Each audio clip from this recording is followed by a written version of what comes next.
tous et toutes pour ce nouveau chapitre d'électricité. Alors, exercice 1. Un objet A possède une charge QA égale plus 2 microcoulombs et B une charge QB égale plus 6 microcoulombs. Quelle est l'affirmation correcte? Alors, pour commencer, on va représenter la situation. Quel que soit l'endroit de l'espace où se trouvent ces deux objets A et B, il y a une force que A exerce sur B et que B exerce sur A. Et vu que A et B ont les charges de même signe, ces forces sont opposées. Ici, on observe la force que B exerce sur A, à gauche, et la force que A exerce sur B, à droite. Et on observe également que ces deux forces sont radiales, puisque c'est ce que prévoit la formule de Coulomb. Ici, dans les propositions, nous avons FA sur B égale moins 3 FB sur A, FA sur B égale moins FB sur A, etc., etc. Réfléchissons par nous-mêmes avant de voir les propositions. Alors, la première chose, c'est qu'on peut appliquer la loi de Newton. Et en particulier, la loi numéro 3, qui est la loi d'action-réaction. Et ce que cette loi prévoit, c'est que la force que A exerce sur B, en réaction à la force que B exerce sur A, est de même norme, c'est-à-dire de même intensité, de sens opposé et de même direction. Alors, on serait tenté de dire que la proposition numéro 2, c'est-à-dire FA sur B est égal à moins FB sur A, est correcte. Cependant, ici, les êtres mathématiques dont il s'agit, ce sont des vecteurs. FB sur A, c'est le vecteur FB sur A, et FA sur B, c'est le vecteur FA sur B. Cependant, nous, visiblement, dans l'exercice, on ne parle pas de vecteurs, mais on parle de normes. Or, les normes sont toujours de signes positifs. Ce qui signifie que dans ce cas-ci, et dans tous les autres cas, la norme du vecteur F1 sur B est égale à la norme du vecteur FB sur A. Et on peut écrire cette égalité de deux façons. Alors, cette écriture est plutôt l'écriture pour les puristes, pour bien déterminer qu'il s'agit d'une norme, mais très souvent, les physiciens adoptent la relation suivante. Ce qui correspond bel et bien à la solution numéro 5 qu'il y a dans le correctif. Et voici l'exercice 1 qui est terminé. Passons directement à l'exercice 2.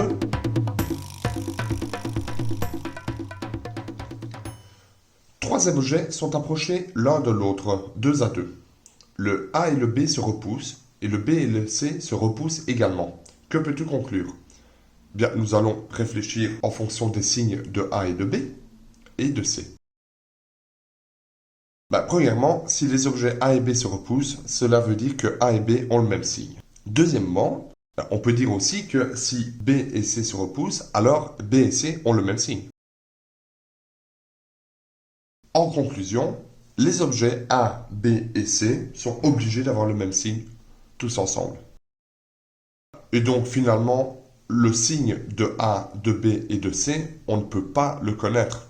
Si A est négatif, alors ils sont tous négatifs. Si A est positif, ils sont tous positifs.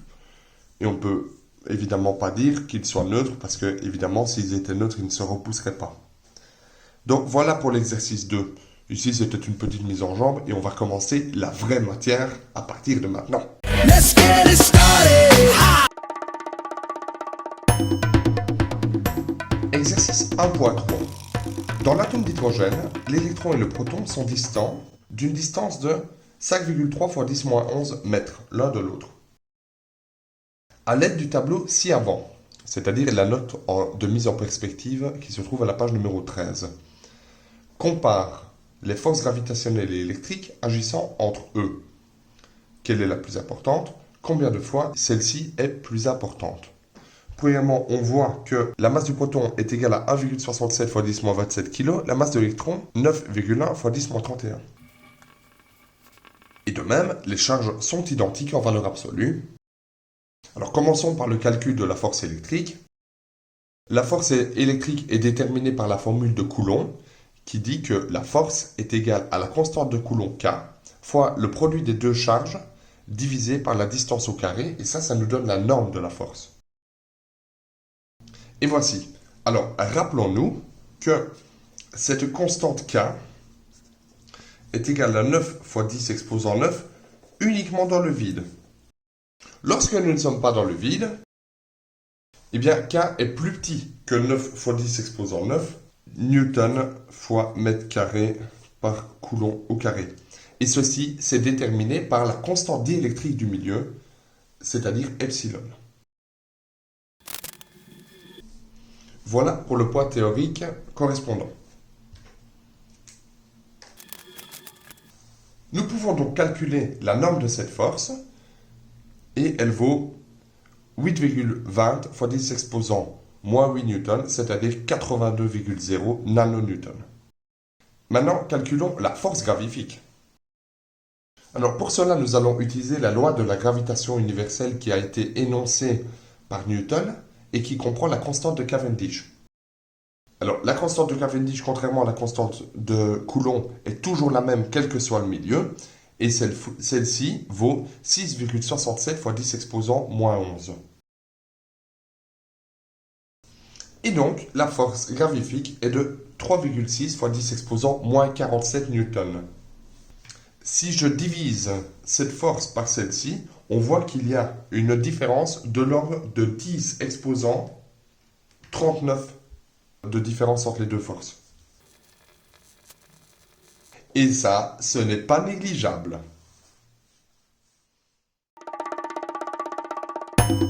Exercice 1.4. À quelle distance doivent se trouver un proton et un électron pour que la force que l'un applique sur l'autre soit de 1 newton?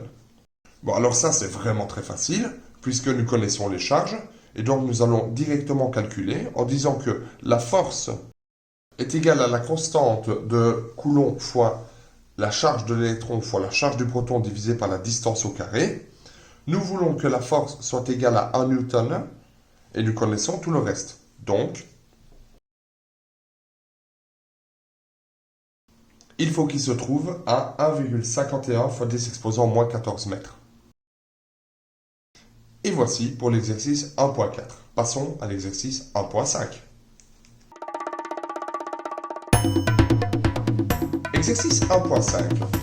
Une charge ponctuelle de 3 microcoulombs et une autre charge de 2 microcoulombs sont placées à une distance de 50 cm l'un de l'autre. Réalise le schéma et résous cet exercice sans ta machine. Donc, commençons par réaliser le schéma de la situation. Traduction d'un... Regarde, je vais te faire un dessin.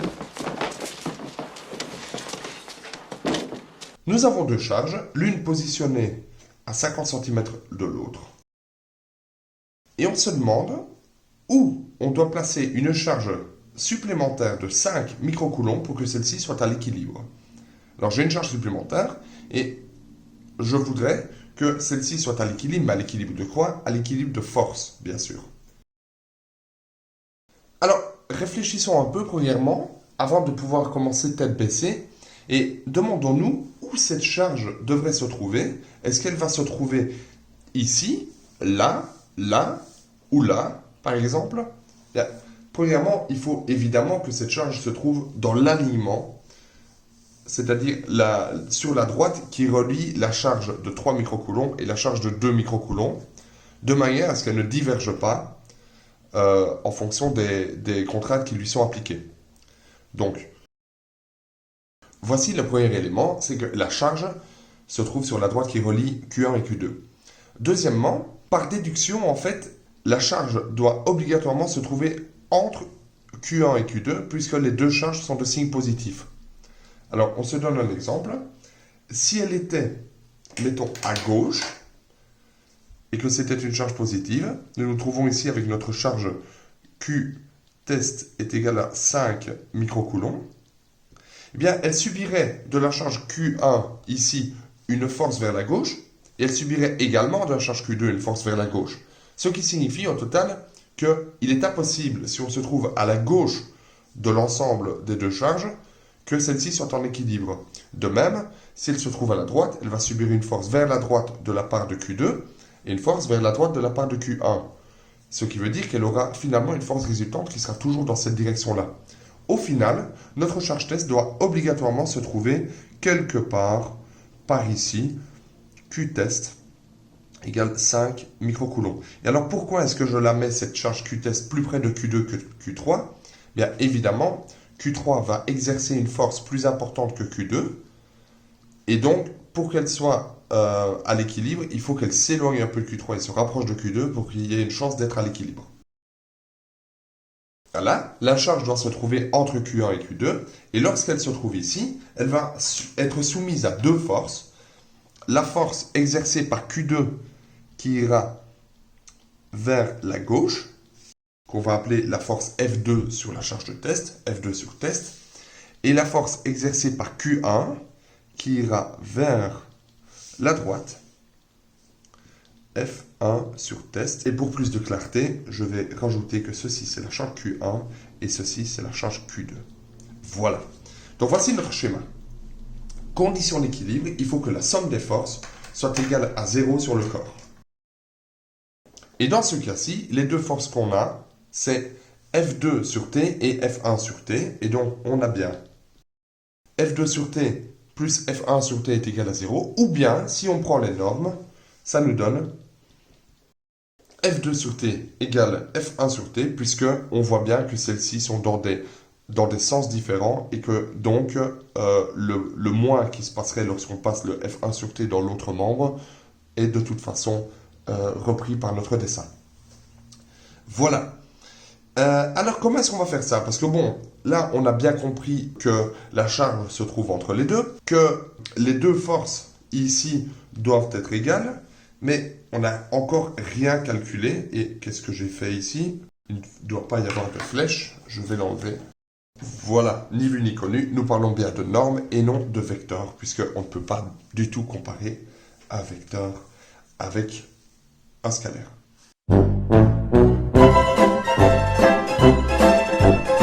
Alors, eh bien, on sait qu'entre ces deux charges, il y a une différence de 1 demi-mètre. Et ce que je vais faire, c'est définir que cette longueur-ci, la distance entre Q1 et la charge QT, est de X. Ce sera notre inconnu. Ici, on a X, et donc, la charge Q2 est éloignée de la charge test, non pas de X, mais de 0,5 moins X. Et cette équation ici, elle va donc devenir... Voilà notre nouvelle équation. Si j'adapte cette égalité avec les données que j'ai, ainsi que l'équation de Coulomb. Donc, on a bien la constante de Coulomb ici, la charge Q-test, et puis les différentes distances qui sont mises au carré. Ce que je constate, c'est que premièrement, les cas se simplifient. Ça, rien de très surprenant là-dedans. Mais par contre, ceci, le fait que je peux simplifier mes charges test, ici, ça a une importance cruciale sur l'ensemble du problème. Cela signifie que, quelle que soit la charge Q-test qui sera mise ici au milieu, enfin pas au milieu, mais entre les deux charges Q1 et Q2, la réponse sera la même. Et donc, le point d'équilibre sera indépendant de la charge. Voilà. Et donc maintenant, ce que nous allons pouvoir faire, c'est simplement résoudre l'équation et on y va.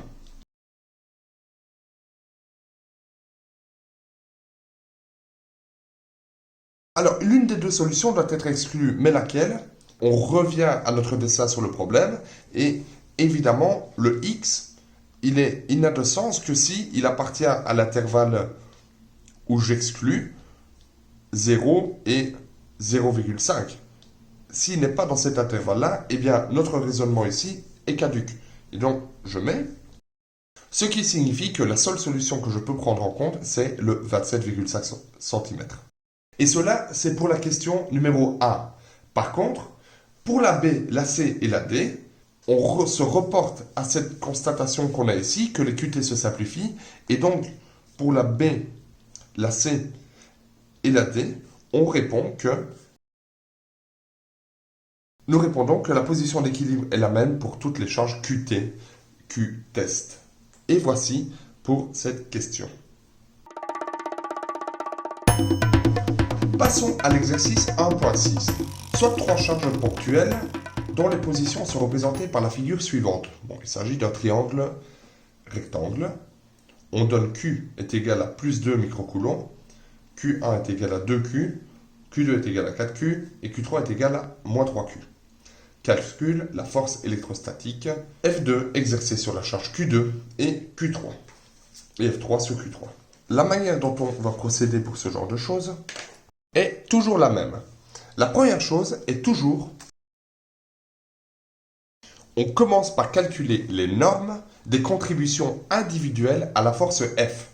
Et donc, dans ce cas-ci, par exemple, quand on calculera la force F3 qui serait exercée sur Q3, eh bien, on va calculer la norme de la force exercée par 2 sur 3 et la norme de la force exercée par 1 sur 3.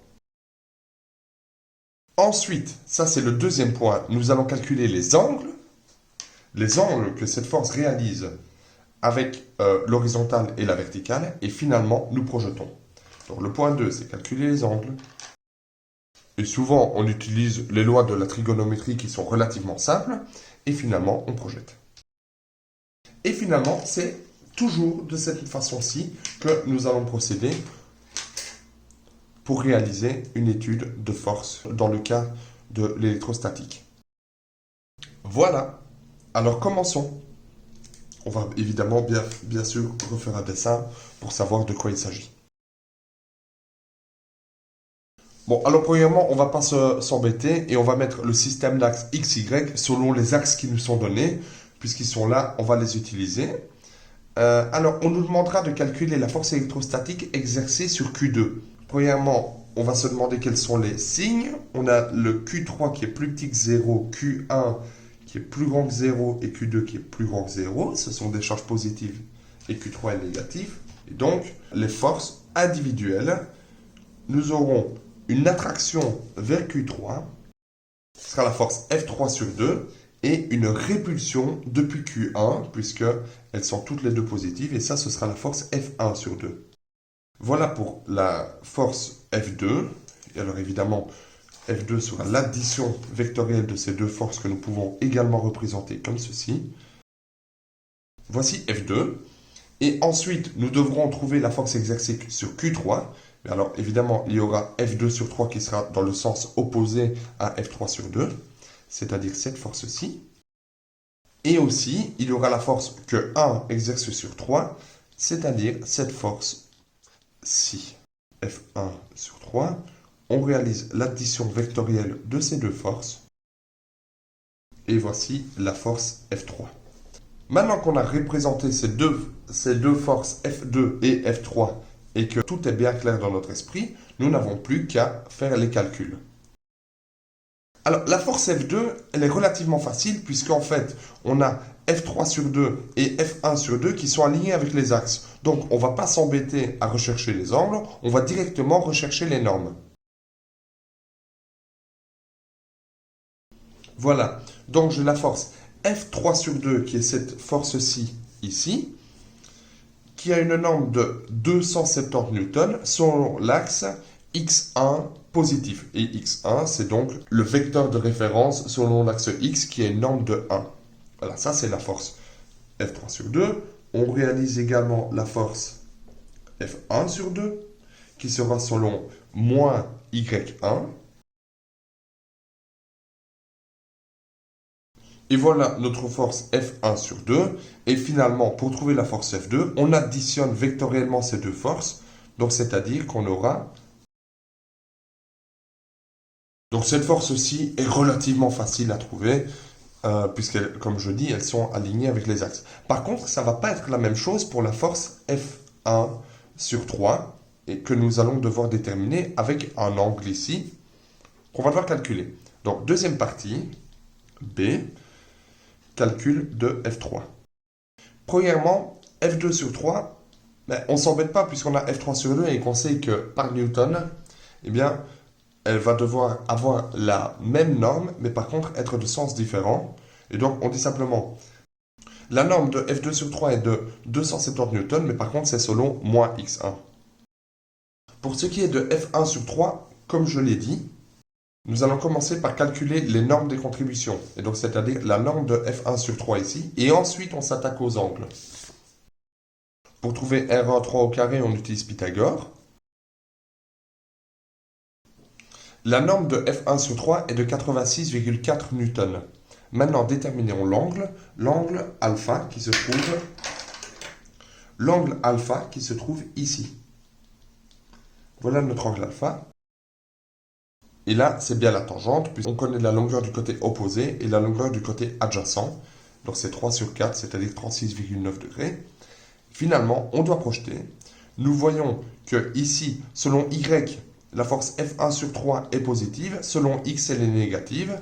Et donc, la force F1 sur 3 est égale à sa norme fois les vecteurs de projection, c'est-à-dire moins cos selon X, puisque comme je l'ai dit, il était négatif, et plus sinus selon Y, puisqu'il est positif selon Y. Et maintenant, on récapitule. On récapitule et on détermine que la force F3, qui est égale à l'addition vectorielle des deux forces dont elle est la somme,